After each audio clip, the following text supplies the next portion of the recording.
Gentlemen, good evening. It's been a couple of weeks since we've been together, so welcome I back, guess so, guys. How are yeah. you? How's Very everybody? well. Very Doing well. well. Yeah, Yeah. doing Hope good. hope you're good. I am indeed. I am indeed. I can't wait to get discussing something else other than who, but Yeah. sort of who. So if you're listening in the chat, thank you for being here. We're about to get started, and as always, what I like saying, here we go again.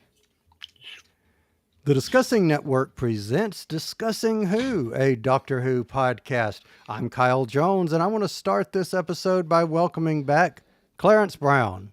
Mr. Brown, how are you?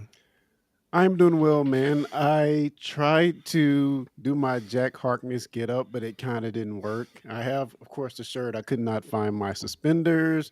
I have a little vortex manipulator Oh, here. that is too Hey, cool. And, that's all you need. my sidearm is missing, but, you can't Mm. have everything. Indeed, But no, I'm doing indeed. good, man. Glad to be here. Local regulations forbid. Yeah. And Okay. live from Torchwood Tower, Lee Mm, Shackelford. apparently. How are Hey you? guys. I'm very good. I just out of the hot tub, so I'm relaxed. I'm going with the flow, man. So you've been renewed. You've been I have been rejuvenated. completely rejuvenated. So yeah. Great to see Tasha in the chat, and Wingrace has just joined. Indeed, So indeed. yeah. And he says, being Win Grace, John Barrowman is coming to a con near him this weekend, debating stopping by. Laugh out loud. What's the debate? Yes. Yeah. I remember Clarence, what was this? Probably 2018 ish, maybe 2017, 2018. We saw him at Pensacon, you and I. So very, very entertaining. Yeah, I was not ready, but I was very entertained. I was very entertained. You didn't know what was going to happen, did you? No, I did not expect the TARDIS dress, but I had a great time. Indeed. Indeed, indeed, indeed. So why aren't we talking about Captain Jack as opposed to talking about the Doctor? We're just going to say maybe a doctor. We're not going to refer to the Doctor himself because for reasons. But Yeah. Torchwood, gentlemen, what do you think before we even get into it? Switching from Doctor Who proper to Torchwood. Any thoughts before we start? I think this is the epitome of it's not tea time anymore in a lot of ways. I was happy to dive back into this. Of course, I know it gets very risque on some episodes at some point, but I'm glad to be here. And there was a few things in this first episode I just kind of went ugh at a little bit, but we'll get into all that. Yes, we will. All right. So before we get into it, so one of the things that I do, and I've been told, and guys, you probably have been the victim of this. Whenever I start getting something in my mind, I've been told that I get this look on my face that I think I'm being clever. Oh, So I have been having a conversation over the last few months with my brother about watching Doctor Who, trying to get him to start watching Doctor Who. And he hmm. came back to me a couple of weeks ago saying, it's so daunting. It's 60 years. I don't know where to start. How am I going to pick it up? How am I going to understand it? Well, Kyle got creative. Mm-mm. And the screenshot that I'm showing right now is me starting a volume number 1 of a guide to Doctor Who. Huh. So I already have 15 written pages. That's not without images. And that's just from 2005 to 2010. Oh, So, yeah. I mean, I'm going deep diving. I'm explaining what is Gallifrey, what is the Time Lords, what is regeneration, what is a sonic screwdriver. And I am like a kid in a candy store because I'm like, you're not going to have any reason not to understand Doctor Who now. So if I may, I think you're making great content, but putting it in the wrong place. Explain. Maybe make each one of those pages a YouTube video, and it would be better served to not just your brother, but a wider audience. Maybe Yeah, so. you Good know, idea. you know, Good. the man is right. And Yeah, I was just thinking, yeah, that's the way I turn people onto a TV show. Give them a book to read. See, But maybe that works for him. Yeah. Tasha says, publish that manual. Yeah. well, now with all with all things aside, I will say that I did write about 50% of it, and I let ChatGPT write the other half, Oh, God. and I edited it. So just saying, all things said. So Speaking for all writers everywhere, no, I'm not going to say it. just a little bit now. I said, I didn't go verbatim, but after about writing 8 pages, I started getting like, okay, I'll talk about the doctor and et cetera and so forth and so on. But wish I would have taken us before we move on. I wish I had taken a screenshot of this, but I do have one section that pretty much the whole thing is redacted because it's talking about River. So I'm saying redacted. But anyway. All right. So, guys, now that we have let Kyle geek on for about 5 minutes, I want to say for everyone listening, if you have not seen episode 1 of season 1 of Torchwood, put us on pause, go out, watch the episode, come back, because from this moment forward, spoilers. Alrighty, the spoiler warning has gone out, and we are back to review Torchwood, Season 1, Episode 1, Everything Changes. This is the first episode of the first series of first series of Torchwood, first airing on the 22nd of October, 2006. It aired on BBC 3. This episode was brought to us by the letters RTD. So some review. Lee Shackelford, I'll start with you. Some review. First episode, what did you think? Well, as Clarence just alluded, and as I remember John Barrowman saying at Gallifrey the first time I ever saw him in person, this is Doctor Who for grown-ups.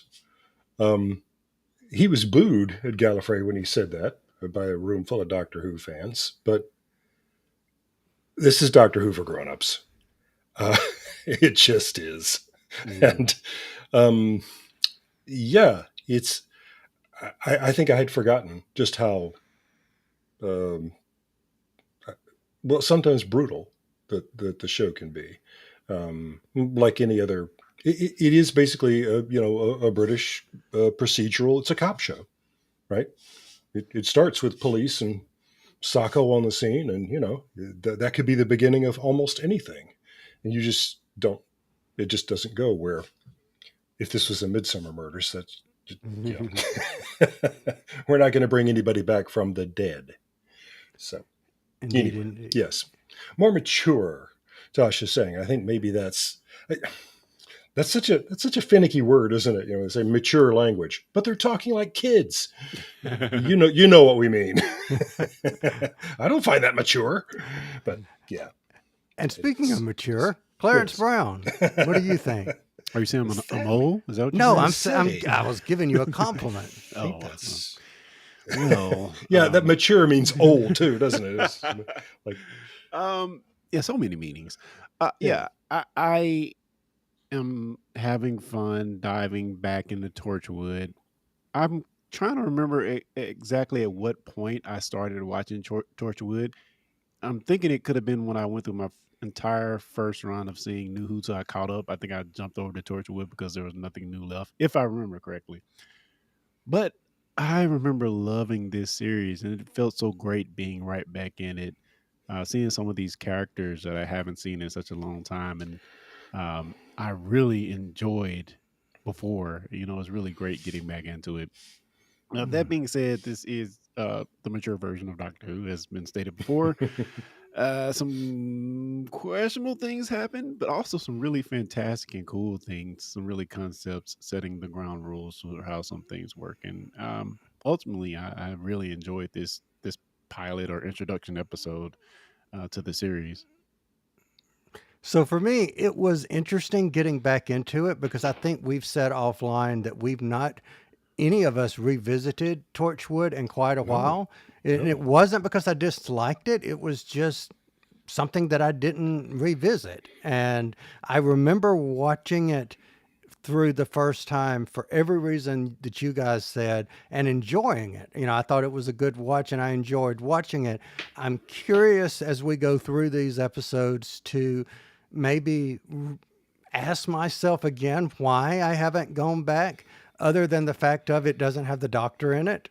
And maybe that's the missing thing, because for all intents and purposes, I don't rewatch Sarah Jane over and over. So maybe that's what it is.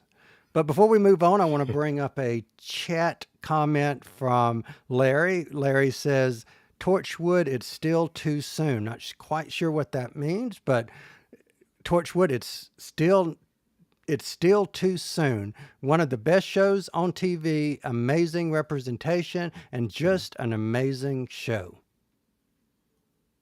Good deed, good deed, good deed. So let's talk about the concept for a moment for Doctor Who. And Doctor Who's audience is considered to be adults and children, but Torchwood's audience was considered adults and older teenagers.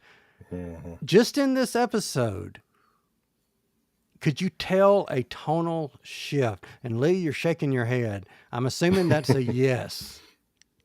Well, one of the big things that this episode did that made me sit up in my chair, when it aired, when we saw it first in the US, was that, well, I think I told you that I used to debate with friends of mine when I was in graduate school about the presence of God and, other sort of Judeo-Christian spirituality, how that fits into the Doctor Who universe. And what my friends are saying was, there's no room for that in Doctor Who.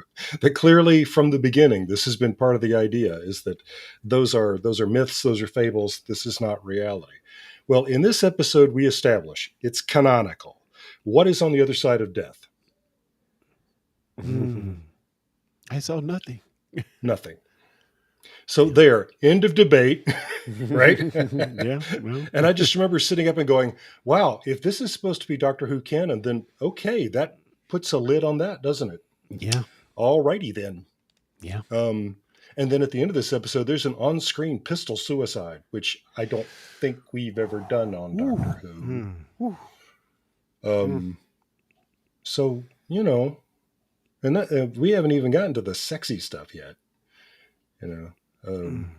So, yeah, it's a lot of sit up and take notice, or sort of grabbing the audience and saying, sit up and take notice.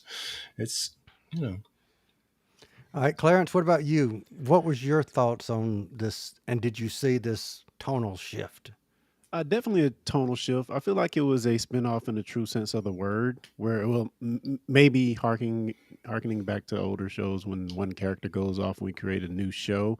Definitely an entirely different tone. We're going to take one element from the show that we know and love, Doctor Who, and give this character his own world, to his own sandbox to play in. From that aspect, I love that it feels different.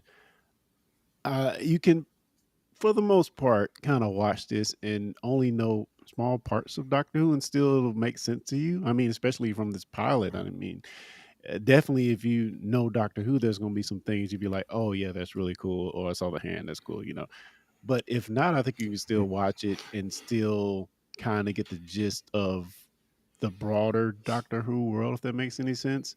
So I do love that it has its own sandbox to play in. And it's kind of, they get right what I kind of don't like from Lower Decks, and I know I'm jumping streams here, but because Lower Decks is close enough to the normal Star Trek mode of operation that it feels like it. But this, like you meant, the question itself, this doesn't feel like Doctor Who to me. It feels like something totally separate. Just for the sake of discussion, can we quickly run down what are the things that we saw in this episode that come directly from episodes of Doctor Who, though? Oh, absolutely. Go for it. Well, you said the Doctor's not in it. Part of him is. Yeah, certainly. And that's from the Christmas Invasion, right? Yes. Our first mention of Torchwood it's Victoria who names it Torchwood. And that episode is called Tooth and Claw. Tooth and claw. Thank you.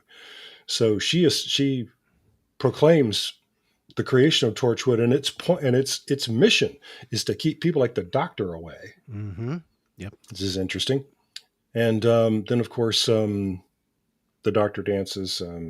Empty Child and the Doctor dances, from which Captain Jack Harkness goes missing mysteriously. Mm-hmm. Yeah. And then the thing that happens to him happens. For some reason, I can never remember the last name of that episode. The parting of the ways. Yeah. Mm-hmm. So that's actually a pretty good chunk of 2005 Doctor Who And of the reboot series. And what?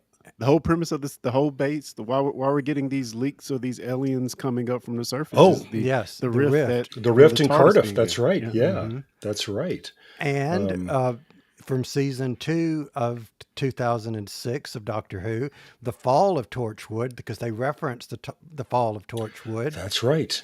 Yeah. So, we did have, so that leads into another question that I had specifically about Torchwood. So no spoilers per se in regards to the 2006 series or series 2 of Doctor Who, but the way Torchwood was presented in that series was very different, in my opinion, about how Jack and his team are reconstituting, in a way, Torchwood, because they were a much more, not necessarily militaristic, because that's how I feel UNIT was at the time, but more of a almost underhanded a little bit, because remember they said, Doctor, you're our property now, we're keeping you for all intents and purposes.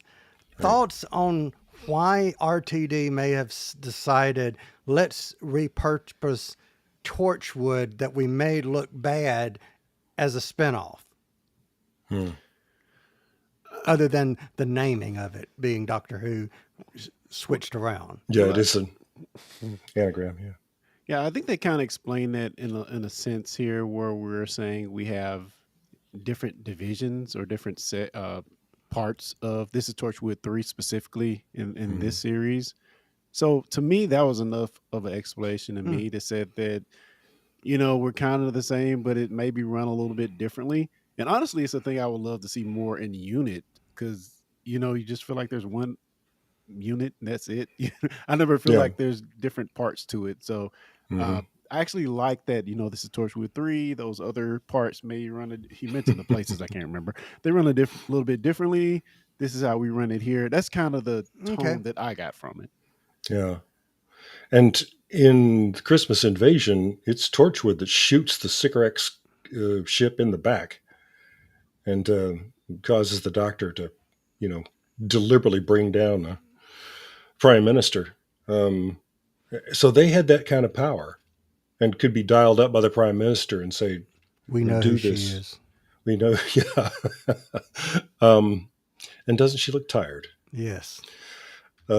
But yeah, that's who Torchwood was behind the scenes, in those scripts. And I think it would have been hard to tell a story about them that I think we might not care. For one thing, that would just be indistinguishable from UNIT, which we hadn't really figured out how to bring back yet. But also, I'm just a lot more interested in a story about a few, people who are capable of making mistakes and bad judgments and, as I think we saw modeled in this episode. One of the things I think is funny in this episode, to jump ahead a bit, is they're having their box that says not to be used. And Owen's love potion is one of the things that's going to go in there, because that's, yeah. That was so cringe, just man. no. Yeah. Like that, but we'll get there. but you know what I'm saying? I'd rather see a show about a group of people who have this colossal power at their hands, but they'll also use it for their own ends and get punished for it. Yeah. Or I mean, he's getting a slap on the wrist, but it's they're not perfect and they're not omniscient. And Jack says about several things, we don't know how it works. Yep. Well, why is it that you can't die? I don't know. Yeah.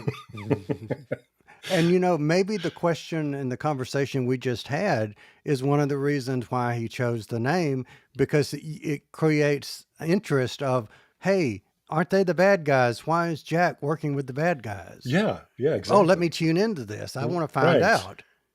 You Yeah. know, so so Lee, I want to ask you, I want to direct this question to you first. From a writer's perspective, if you were to look at Rose, the story and the beats of the story, and you were to look at this one and Mm. taking the concept Rose Tyler and Hmm. taking the concept Gwen Cooper and the Hmm. journey that they go on in those two episodes, are the beats the same to you? Are they different? And if so, how are they the same or different? The the basic premise of The Outsider is the same, Yeah. of having somebody who doesn't know what's going on, just as the audience doesn't know what's going on, and then having them actively pursue the answer. So Gwen and Rose both, they really want to know what the heck is going on, and they're going to place themselves in jeopardy if they have to find out. And they both have the problem that they've seen already extraordinary things, and nobody believes them because that's crazy. Uh, a shop window dummy didn't threaten you. Yeah, I don't know what you think you saw, but And then here, I mean, nobody in their right mind is going to listen to Gwen. Um, eh, so they have to get to the answer. Uh, so they, so what's clever about that is that allows the audience to find out the truth as this character does, and then we're all on board. So that's great for a pilot. The sole gripe that I have about this script is that a lot of our information comes from Jack when he's monologuing, and if there's anything we learned from The Incredibles, is that that's an old trope, and it's funny when somebody does it. But Jack literally, he tells her everything because he's about to erase her memory. Yes. And it Yes. is just like the Republic serial villain saying, "Well, since you're about to die, I'll tell you what my evil plan was." Why? I mean, yeah, that's Captain Proton. I mean, I don't. So, does Jack need to do that? It's like he's showing off, and then he tries to erase her memory. Um, and is there something really upsetting about our hero, our nominal hero of this show, putting something in the girl's drink in a Yes. pub? Yes. I like, oh, that did It's not like, age well, oh, man. No, ow, exactly. yeah, jeez. Oh, him and Owen, like, God, Uh, this stuff did not age well at all. I think we're supposed to judge Owen from the beginning for what he's doing. I think, Yes. but anyway, yeah. But I actually had that as one of our talking points. Hmm. And specifically, I said this doesn't age well. But even beyond that, there's a level of creepiness to it, in the sense of not only are they invading her mind, but as she is typing all the notes on her computer, they are invading her computer to shut it down and lock her out. So I mean, literally, Yeah. they were covering all bases. Hmm. Thoughts on that, going No. even to the computer level? Clarence, you're the computer guy. What do you think? Uh, uh, this is like you have to clean out all traces. Now I don't know how if we're looking seriously. I mean, this is a make believe world. Yeah, they can do it. It's possible. Mm. I do find that very interesting, and I think what I loved about that is Gwen's persistence. And this Mm. would have been any of us. We're like, I'm going to write this down. I'm going to put it on the computer. I'm going to leave myself notes. There is no freaking way I'm not going to remember what happened. So I have to think. So did Jack want her to remember? Is the reason he even told her? Because the easiest thing would be just tell her. Not tell her anything and to let Hmm. her forget naturally. But it seemed like that he wanted to plant a seed in her to a certain extent.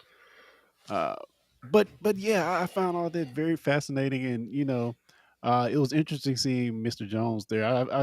The other Mr. Jones, I see him as the fixer, kind of the um, what's the lady off Scandal of Olivia Pope of, of Yes. this Yeah. show. Clarence, I think you've posited a good in-story explanation for Jack's monologuing, and I'll buy that. I mean, it just seemed like that's too clumsy of a piece of script writing for that to be for that to not be supported by some logic. But what if that is a test? Why he tells her everything? Yeah. Because if she has the kind of mental power and force of will to actually recall it later, then we want her on this team. Exactly. So this was maybe an interview. I'll buy that. Yeah, because he really does. He treats it like an interview. Huh. And you know what's And interesting? of course, and it works. That's Yeah. the thing. She Yeah. does. The interesting thing for me was, and this is a good example of the Mandela effect. I remembered this episode with Ianto leaving the information on the computer. That's how I remembered it. I didn't remember that he wiped the computer too. I was thinking, oh, wait, didn't Yeah. he leave that? So that it's interesting how your memory kind of changes and reshapes things. Well, I didn't remember Susie at all. Me neither. Mm. Me neither. How about that? So yeah, and so that was great that that she's such a pivotal plot point at the end. That's Yeah, she looked a little birdie to me. Hmm? She looked a little birdie, like a Birdie? yeah, You're gonna- like a shoulder or shoulder. Oh, you're gonna see her later. Yep, I see. later in 2024, Doctor Who, as one Okay. of the evil shapeshifting cosplay How about that? bird people. Same actor. Same actor, Did not yes. know. While we're talking about actors, I got to ask if you know this. That one of the things that watching this again reminded me that I had such a big crush, and I'm so fickle that I had forgotten my big crush on Naoki Mori. Wow. And so just seeing her again reminded me that she was in a made-for-TV film about John and Yoko, and she was Yoko Ono, of course. Do you know who her John was? Her John Lennon? Who? Christopher Eccleston. Oh, how cool! What? And she's an actor, singer, dancer. She's a multiple, triple threat, and we don't ever get to see all of that on Torchwood. But she was, I think, created the role of the female lead in the musical Miss Saigon. She was one of the first, anyway, one of the long-running ones. And that show, one of the leads was on stage was played by John Barrowman. So she and John go way back. Anyway. All right, so I want to bring. And speaking of connections to Doctor Who from 2005, right? We had seen her, not only that actor, but her character before. Yes, Yep. yes, She's the one who's got a pig in the hospital. Yes. Yeah. that was the episode World War III. World War III. Yeah. Yeah, Oh wow. I And remember. she's only on screen for a few minutes, but they connected her in Torchwood. Is it? No, that was her. If I remember this correctly, Lee, I don't think you were able to join us on that review, but you commented later that you laughed about how much Clarence and I, quote unquote, loved the episode with and I'm not really being serious whenever I say we love the episode. Oh yeah. Yeah. Yeah, there's big love out there for Whoa. the Slytherin. So yeah. All right, I want to bring in a couple of comments. Jamie Yeah. Johnson says, Torchwood was my introduction to Doctor Who. If it wasn't for this show on Stars, I would have never have been a fan. So that's literally wibbly wobbly timey wimey. Yeah. And I just try to imagine that for most of us, our experience was Torchwood as a spinoff of Doctor Who. What would it be like to come to Doctor Who via Torchwood? But Jamie's here, so There you go. All right, so Larry says, I absolutely feel like Jack wanted Gwen to join, and it was all a test, and he was impressed by her relentless drive to find the truth. Yep. Now that you've said it, I can't think of it any other way. And I am going to butcher this name if I try to say it, but if you're watching on the video, you will see it. That said, they say, I like how they use the pizza place throughout the series. Yeah. Very well said. It's Genghis Khan? Genghis Is it? Khan. Okay, cool. Is it? Or Let's give it Yeah. back. Let's see. Genghis Khan. or yeah. Hey, it works for me. Genghis Khan. Exactly, whatever, yeah. Awesome. Good deal, good deal, good deal. So let me ask you guys about referencing the doctor, because at Hmm. one point when he is talking, he being Jack, to Gwen, he's referencing not being able to die, and he makes a reference to, I'll need to see a doctor about it one day, a specific doctor or a Hmm. particular kind of doctor, Yeah, a doctor who could help me. He a said. doctor who could help him. As a fan of Doctor Who, I know who he's talking about being the Doctor. That being said, do you guys think it was a smart move to not reference the Doctor and just kind of nonchalantly put it in the way they did it? Inconsequential, I think. I think it's cool to have these things that you can research, or even if you know already, that you can go in and find. But I don't think. And let's be, who watches this show? Who starts with, well, other than of course Jamie here, but how many people you think actually watched this show when it was airing, having not watched Doctor Who? And even if you haven't, I think coming into it and not knowing that little nugget, I don't think it takes anything away from it. Of course, it does enhance it for us, but I don't think it takes that much away from it not knowing that, because it just feels like a normal line, honestly, in my opinion. Okay. Lee, what do you think? I just think it's cool. You know, I, I think I would have been tempted to say something specific about it, and I think I would have been wrong. You know, Yeah. uh, The, the fan in me is going to say the doctor, and wanting it to be the doctor. That's the fan part of me. hmm But Clarence, to your point, I think that, you know, me with my little notepad trying to get every reference of the doctor, it hits that button. It checks that, it checks that off for me. But for that casual fan who doesn't know who the doctor is, hmm it's a good line. It makes sense in context, and it works whether you know the doctor or a doctor. It's But like Tasha says, she has a quote here. I think this is from a Doctor Who. Doctor Who can help. So they did get it in there, if that's what was an actual show. I had to go look at the transcript because I wondered about that too. He actually says one day I'll find a doctor, the right sort of doctor, Oh, gotcha, and gotcha. maybe he can explain Mm. it. and But I am going to speculate that if someone were to hear that, maybe that comment about the doctor, as it did for Jamie, made someone try to find out what that meant and lead them down a rabbit hole. Yeah. yeah, it worked for Certainly. Jamie.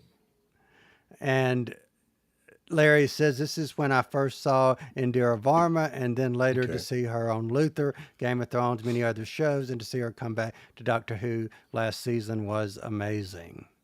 there she is. So let's talk about her character, Susie, for a moment. What did you guys think of her, and I'm going to say evil turn, but considering the fact we didn't know her, I don't necessarily want to call it an evil turn because we Mhm. didn't know her. But what did you Yeah. think about this twist that one of them went over the edge a little bit? Clarence, why don't you take that first?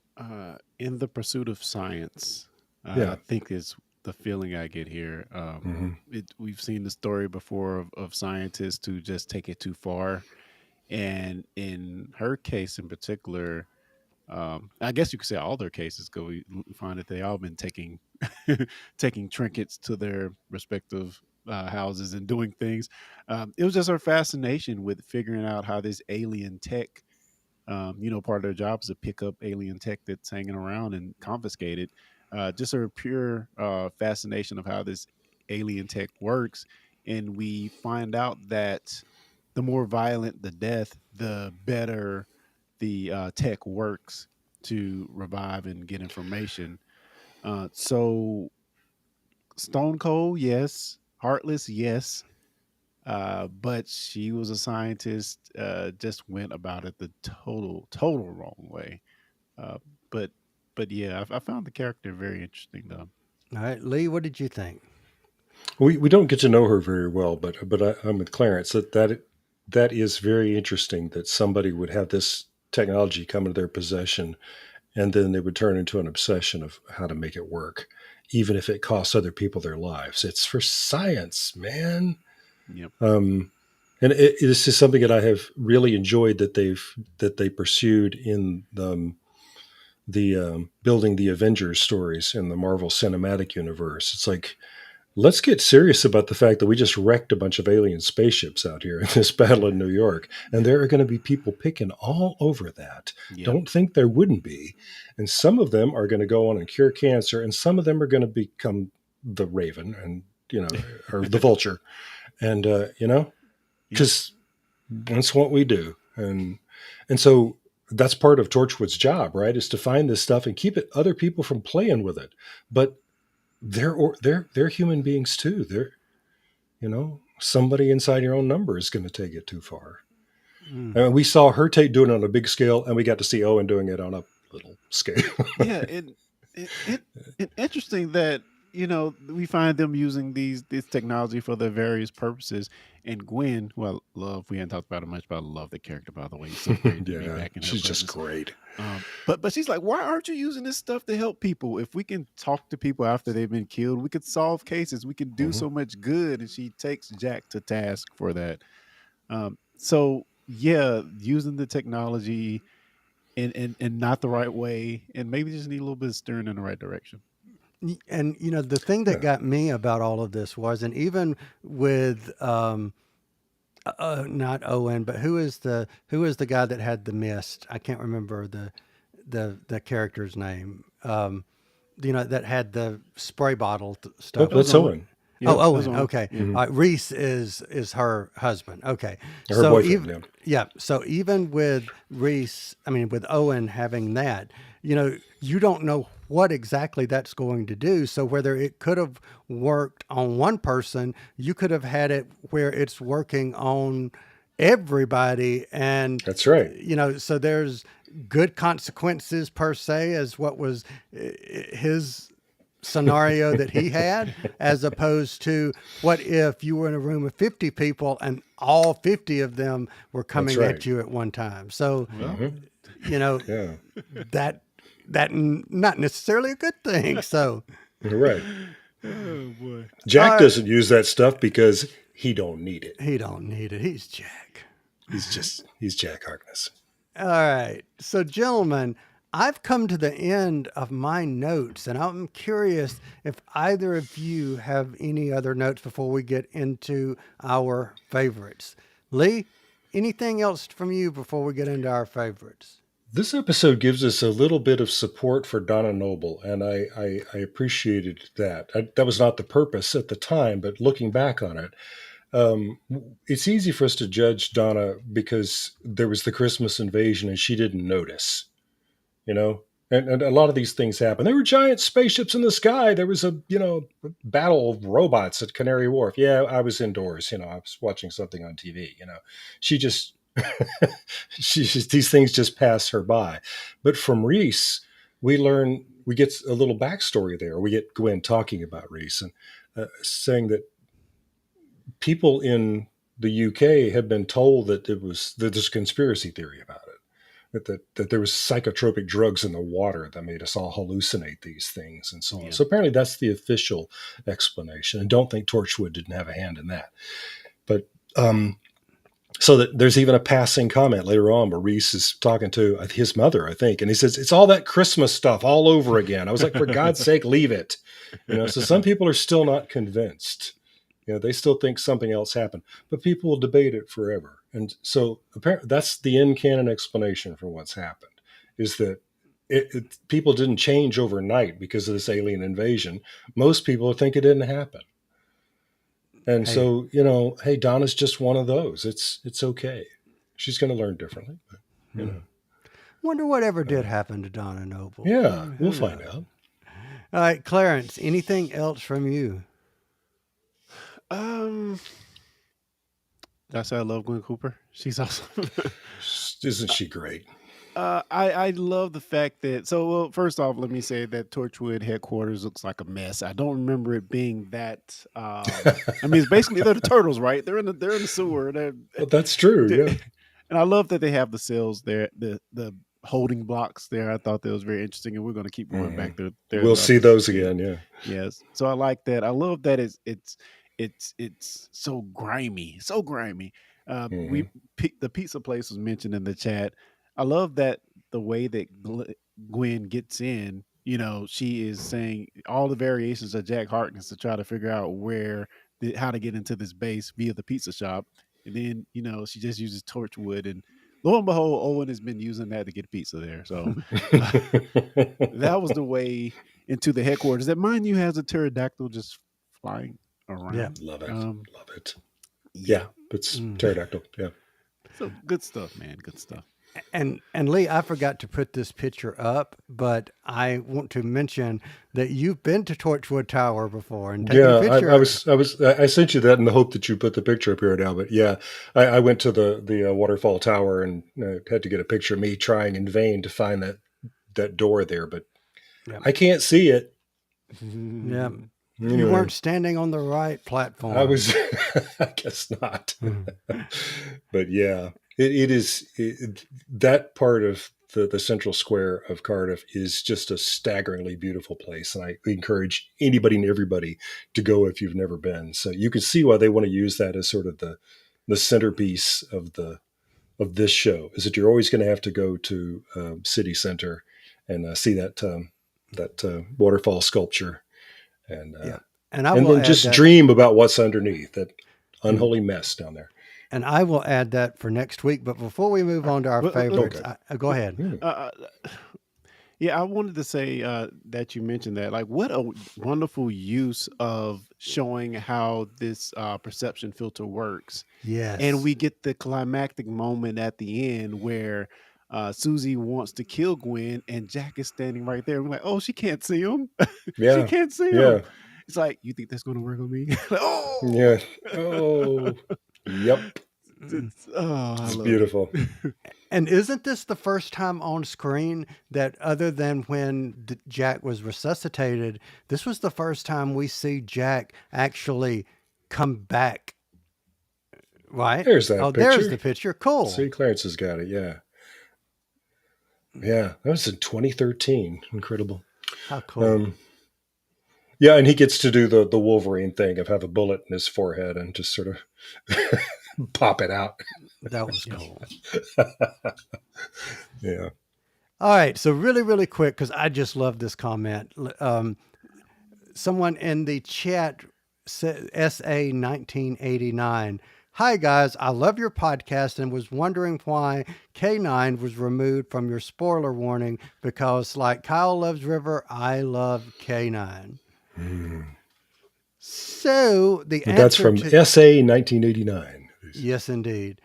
So that for me, so here's what we do. Every once in a while, we go through and update our spoiler warnings. And that was the latest that we've used, but it doesn't mean we can't go back and use the one with K9.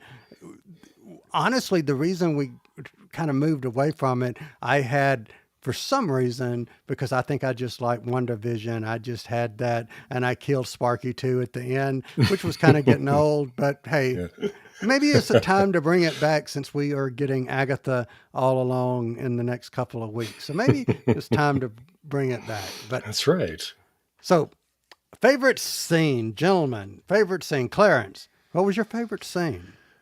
Oh man, I think, and I will group these kind of all together. I love it when Gwen is tracking down. You equated it to Rose in a lot of ways.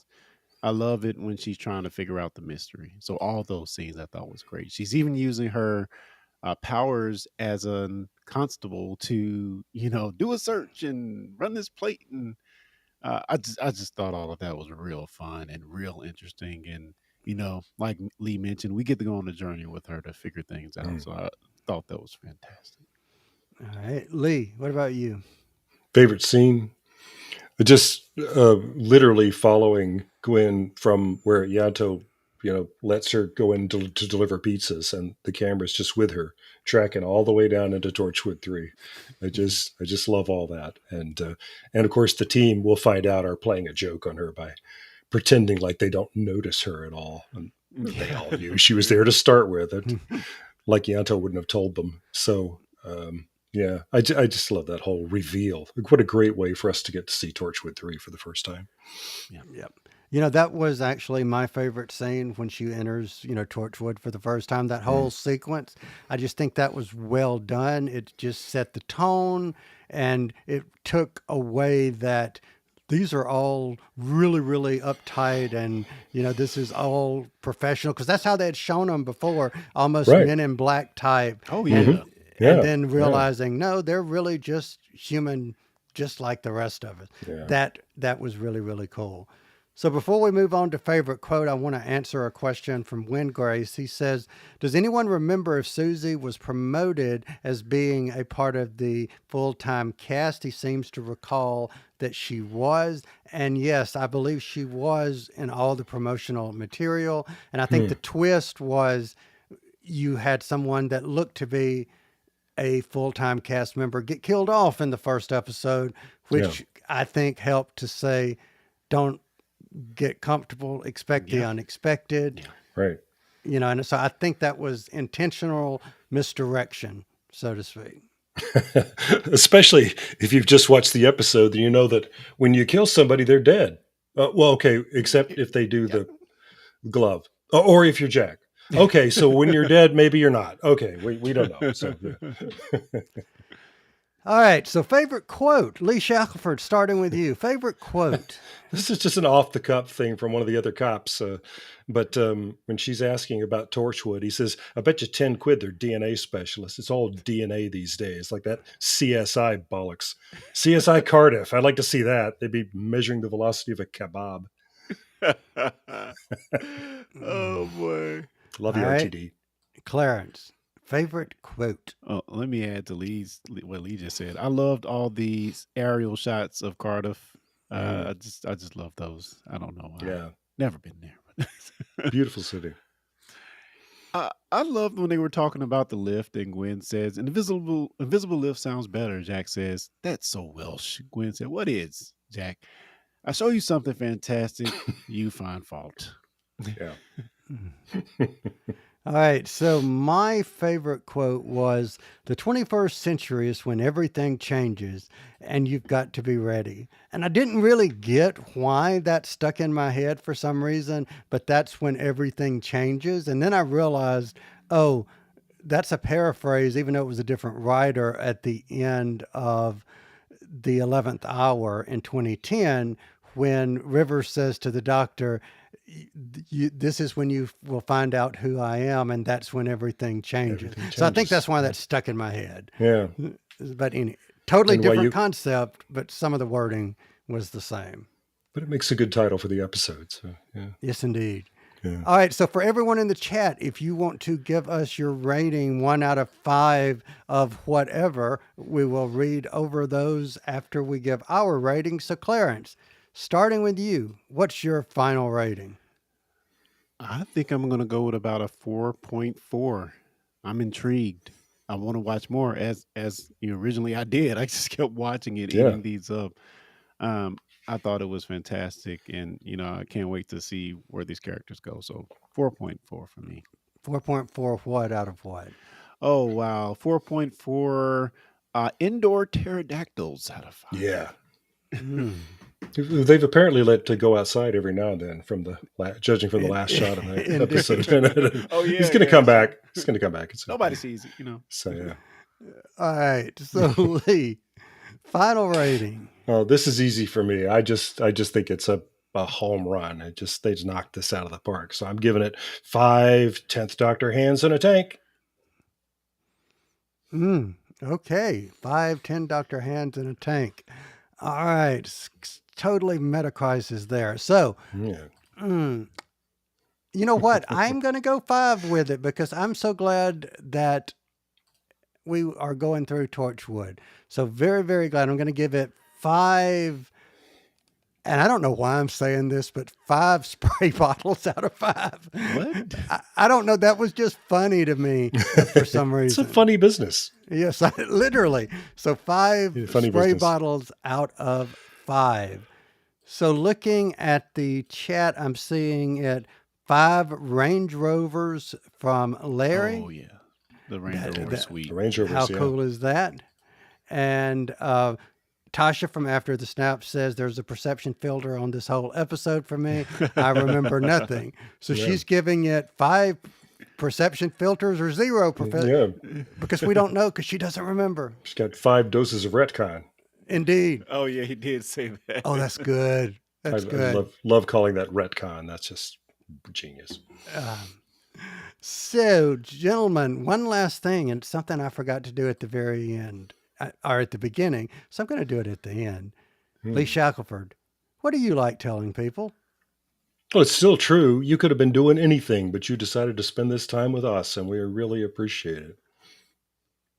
Awesome. Clarence Brown, where else could they or how might anyone find out more about us? I will be as fearless as Gwen was as she walked down that hall to meet that Weevil face to face and tell you that you can support the show by subscribing, leaving a review, or telling a friend if you have something you want us to talk about. But of course, talking about Torchwood for the foreseeable future. You can send that in along with anything else you want us to know to discussingwho@gmail.com or hit us up at discussingwho on any and all social media. All right. And speaking of the Weevils, Grace gives it 5 Weevils out of 5, and Genghis Khan gives it 5 sonic screwdrivers out of 5. So awesome, awesome, awesome.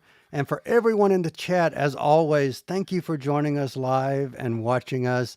And before Clarence beams us into the time vortex, you see what I did there? Beams us into the time vortex. Ooh.